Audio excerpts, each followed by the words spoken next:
देखिए, कामयाबी बहुत हद तक इस बात पे निर्भर करती है कि हमने उसकी शुरुआत कैसे की है। आज मैं अगर यूपी पीसीएस की बात करूं तो बहुत से बच्चों ने यूपी पीसीएस की शुरुआत की होगी। अगर हमारी शुरुआत में ही गलतियां हो जाती हैं तो हमारी कामयाबी के चांसेस बहुत कम हो जाते हैं। यहाँ पे मैं आपको पीसीएस की तैयारी शुरू करने के 3 स्टेप्स में बताऊंगा किस तरीके से आप अपनी पीसीएस की तैयारी कर सकते हैं और अपनी तैयारी को सही दिशा में लेके जा सकते हैं। और मैं इसकी स्टार्टिंग की अगर बात बताऊं तो आप सबसे पहले इस एग्ज़ाम को जानिए कि एग्ज़ाम क्या है। और एग्ज़ाम को जानने के लिए सबसे पहले आप फर्स्ट स्टेप में कीजिए कि आप सिलेबस को पढ़िए कि आखिर यूपी पीसीएस का सिलेबस क्या है। प्री और मेंस दोनों का सिलेबस की आपको जानकारी होनी चाहिए, एक एक टॉपिक का आपको पता होना चाहिए कि सिलेबस में आखिर है क्या। क्योंकि यूपीएससी हो या यूपी पीसीएस हो, कहीं पे भी क्वेश्चन पेपर में सिलेबस से बाहर का क्वेश्चन नहीं आता है। तो अगर एक बार सिलेबस को पढ़ लेते हैं और सिलेबस को अच्छी तरीके से याद कर लेते हैं तो क्वेश्चन सिलेबस से ही आपके पूछे जाते हैं, बाहर से पूछे नहीं जाते। तो आपके लिए एक बेनिफिट वो हो जाता है। और अगर आपकी तैयारी, आपने सिलेबस पढ़ रखा है तो आपकी तैयारी में भटकाव नहीं आता है। क्योंकि ज़्यादातर स्टूडेंट्स की ये प्रॉब्लम होती है, वो उन चीज़ों को भी पढ़ लेते हैं जो इस एग्ज़ाम के लिए ज़रूरी नहीं है। तो एग्ज़ाम पॉइंट ऑफ व्यू से जिस चीज़ को पढ़ना सबसे ज़्यादा ज़रूरी है, तो सिलेबस का जब हमें पता होता है तो हम उस चीज़ पे ज़्यादा ध्यान देते हैं जो एग्ज़ाम पॉइंट ऑफ व्यू से हमारे लिए बहुत ज़रूरी है। अब आप शुरुआत बहुत धीमे करिए कि कोई जल्दबाजी नहीं है। अपने ईगो पे भी मत लीजिए क्या आता है कि हाँ यूपी पीसीएस नहीं हुआ, यूपीएससी नहीं हुआ तो ज़िंदगी ख़त्म। ईजिली लीजिए, हो जाता है। यूपी पीसीएस कोई इतना कठिन एग्ज़ाम नहीं है, ऑनेस्टली हो जाता है। आप सेकंड स्टेप में क्या कर सकते हैं, आप पहले स्टेप में आपने सिलेबस को देख लिया, सेकंड स्टेप में आप प्रीवियस ईयर के क्वेश्चन पेपर देखिए। क्योंकि देखिए, प्रीवियस ईयर के क्वेश्चन पेपर देखने से हमें 2 बेनिफिट होते हैं। एक तो परीक्षा के पैटर्न के बारे में हमें पता चल जाता है और फिर हमें इस बात की भी जानकारी हो जाती है परीक्षा में प्रश्न कितने स्तर के पूछे जा रहे हैं।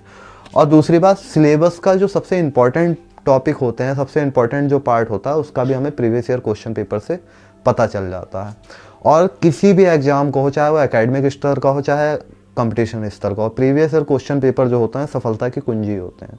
उनसे हमें एग्ज़ाम के पैटर्न और पिछले साल के ट्रेंड के बारे में पता चल जाता है और हमारी तैयारी एक सीधी दिशा में चलने लगती है। और अगर मैं थर्ड स्टेप की बात करूं तो अपनी तैयारी को धीरे धीरे एनसीईआरटी से शुरू करें। भले ही आप ग्रेजुएशन ज्योग्राफी से किया हुआ, लेकिन फिर भी आप कम से कम एक बार 6th की एनसीईआरटी ज्योग्राफी की ज़रूर पढ़ें। अपने ईगो पे ना लें कि हाँ मैंने ग्रेजुएशन कर रखा तो मुझे ज़रूरत नहीं है कि मैं 6th की एनसीईआरटी पढ़ूँ। ऐसा नहीं है। आपका बेसिक जितना मजबूत होगा, रेफरेंस बुक पढ़ने में उतना आपको आसान लगेगा।